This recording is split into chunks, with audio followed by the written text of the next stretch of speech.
চাকরির বয়স ৩২ এবং 4 বার পরীক্ষা দিতে হবে সেই আইনটা হয়েছে। একটা শুধু যেটা আজকে কোনো পত্রিকার জন্য আমি দেখলাম কভার করেছে, সেখানে তথ্যটা একটু বিভ্রান্তিকর আছে। সেটা হলো আজকে ক্যাবিনেটে একটা মিটিং আছে সচিব কবির, সেই মিটিংয়ে একটা এজেন্ডা থাকে, সেখানে এটা যাবে। এখান থেকে আমাদের এই জনপ্রশাসনের এই বিজ্ঞাপনটা যাওয়ার, সেখান থেকে এটা যাবে লেজিসলেটিভে। লেজিসলেটিভ থেকে আবার আমাদের এখানে আমরা সামারিটা দেবো চিফ অ্যাডভাইজারের, সামারি অ্যাপ্রুভ হয়ে গেলে যখন পিএসসিকে আমরা দিব, দেওয়ার পরের দিনই তারা রেডি হয়ে বসে আছে বিজ্ঞাপন দিতে পারবে। এটা হলো ফার্স্ট বিজ্ঞাপন দিলে। আমরা এবার বলছি 2 বছর লাগাবেন না। এইবার প্রথম আমরা পিএসসি সবাইকে ডেকে আনছিলাম আমাদের ক্যাবিনেটে, আমাদের যারা এটার সাথে জড়িত, আমাদের একটা মত বিনিময় হয়েছে। আপনারা হয়তো দেখছেন, একটু আপনারা ছিলেন না, কিন্তু 2-4 জন দেখলাম ফেসবুকে দিয়েছে, আমার সাথেও ছিল। এটা পিএসসিকে বলা হয়েছে যে you will be more effective. আমাদের মতোই অফিসাররা আছে। তা আমরা যদি অনেক সময় আপনারা দেখেন, আমাদের সাথে আপনারাও দেখেন, আমাদের টাইম লাইন অনেক সময় কতক্ষণ বেশি থাকতে হয়, কত আগে আসতে হয়, because of citizen and state. ওনাদেরকেও বলা হয়েছে এটা একটা রুটিন ডিউটি। বিজ্ঞাপন করার পর থেকে যত মান পাওয়ার লাগে আমরা দিব, এবার জন্য এবার 2 বছর না লাগে, শর্টেস্ট পসিবল টাইমে এটা যাতে এই অন্তত 47 ব্যাচটা জয়েন করতে পারে। আর আগেরগুলো যে আমি ব্যাখ্যা দিলাম, সেগুলো তো তাদের হাতে, যত তাড়াতাড়ি করবে অত তাড়াতাড়ি জয়েন করবে। তাদেরগুলো নিয়ে আর কোনো কথা নেই, যে দে আর অল আন্ডার প্রসেস। 18,154 জন। ব্রেকআপটা আমি পরে বলছি, ব্রেকআপটা দেখলে আপনি বুঝবেন সর্বশেষ। এবং এটা একটা ব্রেকআপ আমরা করে আনেছি ব্যাচ ওয়াইজ। 18,149 43তম বিসিএস, যেটা অলরেডি 1 জানুয়ারি 2025 যোগদান করার কথা, তাদের ব্যাপারে সর্বশেষ এনএসআই এবং ডিজিএফআইয়ের মাধ্যমে একটা অধিকতর যাচাই চলছে। এবং এদের যাচাইটা আমরা এই মাসের মধ্যেই চেয়েছি। যদি সামনের 15 দিনও লাগে, তাহলে আমাদের যে ডেট 1 জানুয়ারিতে আমাদের এই 43তম ব্যাচের কর্মকর্তারা সরাসরি বিসিএসে জয়েন করতে পারবেন বিভিন্ন ক্যাডারে। This is number 1। নাম্বার 2, 44তম ব্যাচ। 44তম ব্যাচের মধ্যে পরীক্ষার্থী ছিল আমাদের, এদের মৌখিক পরীক্ষাটা চলমান ছিল। তার মানে আমি 5ই আগস্টের আগের কথা বলতেছি, চলমান ছিল। সেই সময় তারা 11,732, আমি দরকার লাগলে এই কাগজটা আপনাদেরকে শেয়ার করবো, নাহলে এতগুলো মনে রাখাও মুশকিল, লেখাও। 11,732, এর মধ্যে 3,930 জনের মৌখিক পরীক্ষা হয়েছে। তো সরকার যারা সিদ্ধান্ত নিয়েছে, আমাদের নতুন পাবলিক সার্ভিস কমিশন ফরমেশন হয়েছে, এটা অলরেডি 8 জন সদস্য, আমি একজন চেয়ারম্যান আমাদেরকে সরকার দিয়েছে।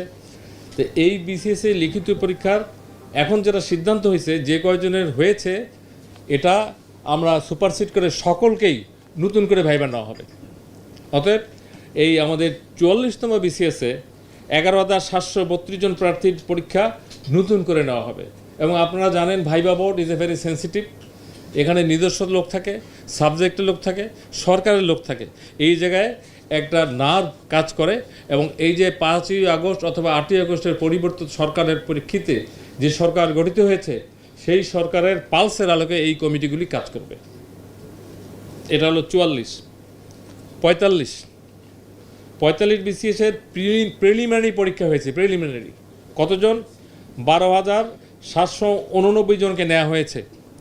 এখন যেটা সিদ্ধান্ত হয়েছে, এদের লিখিত পরীক্ষার খাতা, যেটাকে বলে স্ক্রিপ্ট, দেখা চলছে।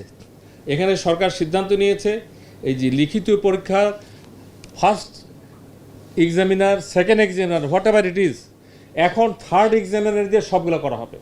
এবং থার্ড এক্সামিনার যেটা দেখবেন, এবং আমি সরকারের পলিসিতে তারাই এক্সামিনার হয়, সেই থার্ড এক্সামিনার যেই খাতা দেখবেন, সেই নাম্বারের ভিত্তিতে তাদের বাকি কার্যক্রম শুরু হবে।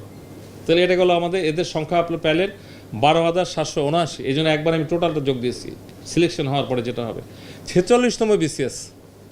46তম বিসিএসে আমাদের এরা পরীক্ষার্থী ছিল, মানে সিলেকশন হয়ে এসেছিল 10,638 লিখিত পরীক্ষার মাধ্যমে আসছিল।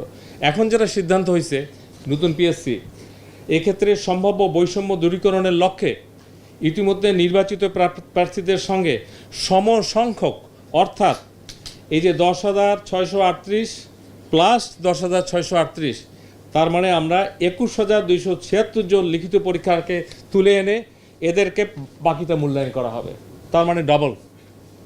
যেখানে ছিল হয়তো একটু সময় লাগবে, but it will be process, এবং কোনো কোশ্চেন না থাকে, বিতর্কিত যাতে নিয়োগ না হয়। 47তম বিষয় যেটা নিট অ্যান্ড ক্লিন, এটা দেওয়ার জন্য আমরা প্রস্তুত। আপনারা জানেন পিসিএ ফরমেশন করার পরেও দু একটা বিষয় আছে, সেটা আমি পরে বলি। এখানে 3,487টি পদের বিজ্ঞপ্তি জারির পর্যায়ে। এটা আমরা পিএসসি ফার্স্ট বিজ্ঞপ্তিটা দিলেই এই বিজ্ঞপ্তিটা দিবে 3,487 জন।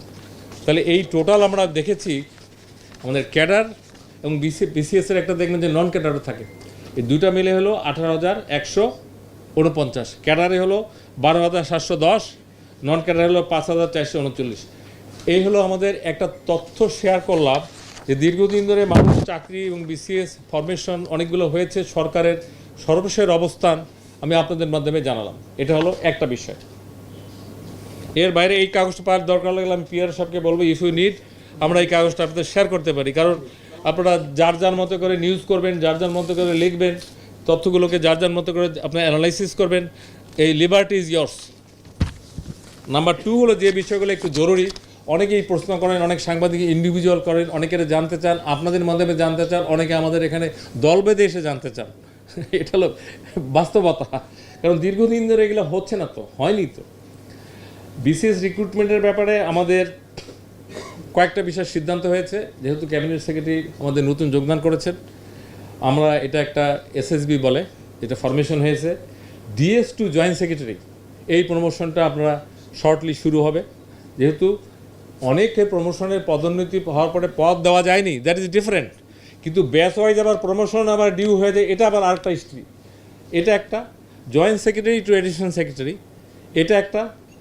আরেকটা হলো সবচেয়ে ইম্পর্ট্যান্ট, যেটা নিয়ে অনেক বিতর্ক এবং অনেক কিছু এবং অনেক দিন অনেক কিছু হয়ে আমরা আজকে আবার বসলাম, সেটা হলো নতুন ডিসি ফিটলিস্ট।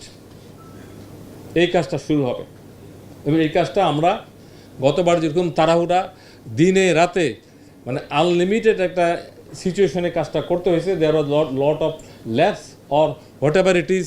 আপনারা যেভাবে বলে মাঠ কিন্তু এখন ভালো, আমরা অনেক ডিস্ট্রিক্ট বিবিএ কমিশন ট্যুর করেছি, দে আর ফাইন। তারপরও সরকারের সিদ্ধান্ত আমরা নতুন ফিটলিস্ট করে নতুন ডিসি এগুলো আমরা দেওয়ার চেষ্টা করবো, এবং এই কাজটা এসএসবির মাধ্যমে শুরু হবে ভেরি সুন। আচ্ছা, বঞ্চিত যারা অতিরিক্ত সচিব প্রমোশন পেয়ে হয়েছেন 13 দিনে 3 প্রমোশন, ইট ডাজন্ট ম্যাটার, তারা সারা বছরই বঞ্চিত ছিলেন। এই বঞ্চিত যারা অতিরিক্ত সচিব হয়ে চাকরির শেষ প্রান্তে, তাদেরকে সিদ্ধান্ত হয়েছে যে গ্রেড 1 দিয়ে তাদেরকে, মনে করেন 15 দিন আছে, 1 মাস আছে, 2 মাস আছে, এই বঞ্চিত সকল কর্মকর্তাকে আমরা গ্রেড 1 দিয়ে বিদায়, এই একটা সিদ্ধান্ত।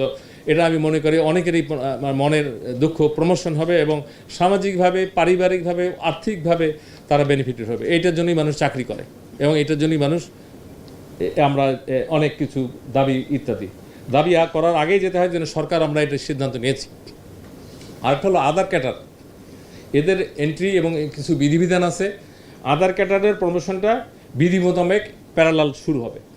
অতএব আর নতুন করে দল বেঁধে দাবি করার কিছু নেই, যে বিষয়গুলো অলরেডি আইডেন্টিফাইড সেই বিষয়গুলো সরকার স্বচ্ছতার সাথে বিধি মোতাবেক যার যতটুকু প্রাপ্য এগুলো যাতে পায়, সেই বিষয়ে আমরা কাজ করছি। আজকে যেহেতু আমরা এটা নিয়েই কথা বলছি, এটা নিয়ে আপনাদের প্রশ্ন থাকতে পারে, অথবা আপনাদের কোনো, আমরা কি বলবো, যে যারা এর চেয়ে বেশি জানেন, টু বি ফ্র্যাঙ্ক আমাদের চেয়ে বেশি কিন্তু সাংবাদিক ভাইরাও অনেক সময় জানে। আমি হয়তো যে খবরটা আজকে জানি, অনেক সাংবাদিক ভাই বলে যে স্যার আমি যেটা গতকালকেই জেনেছি। আই রিয়েলি অ্যাপ্রিসিয়েট আপনাদের অনেক সাংবাদিকরা যারা অনুসন্ধিৎস, এটাকে কি বলে, যে সাংবাদিকতা করেন, হ্যাঁ, থরো, তারা কিন্তু ন্যাশনাল ইন্টারন্যাশনাল অ্যাওয়ার্ড অনেকেই পান। এটা আপনাদের জন্য একটা অর্জন, এবং এই সাংবাদিকতা করতে যে আপনারা অনেকে আহত এবং নিহত হন, এটাও সত্য। তাহলে you are part of the government and citizen, and if you value you that. আমি প্রধান উপদেষ্টার একটা কথা আজকে আমি রিপিট করতে চাই। উনি আমাদের সশস্ত্র বাহিনী দিবসে অনেক কথার মধ্যে একটা খুব মূল্যবান, অনেক সবই মূল্যবান কথা, এটা আমার খুব ভালো লাগছে। আমরা আজ থেকে কেউ শত্রু নই, আমরা বন্ধু। সর্বশেষ যে আন্দোলনের ভিত্তিতে পরে এক দফায় পরিণত হলো 7% আদার্স, 93% আপনার যেটা হলো মেরিট, হাইকোর্টের যে এক্স্যাক্টলি ওই লাইনের যে ব্যাখ্যা ওইটাই ফলো করা হবে, এর বাইরে নতুন আর কিছু নাই। ফ্লেক্সিবল করার প্রথম হলো দীর্ঘদিন ধরে টু বি ফ্র্যাঙ্ক আলাপ আলোচনা এবং নানান কারণে নিয়োগ হয়নি, নিয়োগ বন্ধ। অনেকগুলো নিয়োগ আপনি পুলিশে দেখেছেন যে একবারে বাতিল। তা সেই জায়গাটায় যদি ভ্যাকুয়াম না হয়, টু বি ফ্র্যাঙ্ক এখন অতিরিক্ত সচিবের আমাদের যে সংখ্যা মাঠে সিনিয়র সচিবের সংখ্যা তার চেয়ে অনেক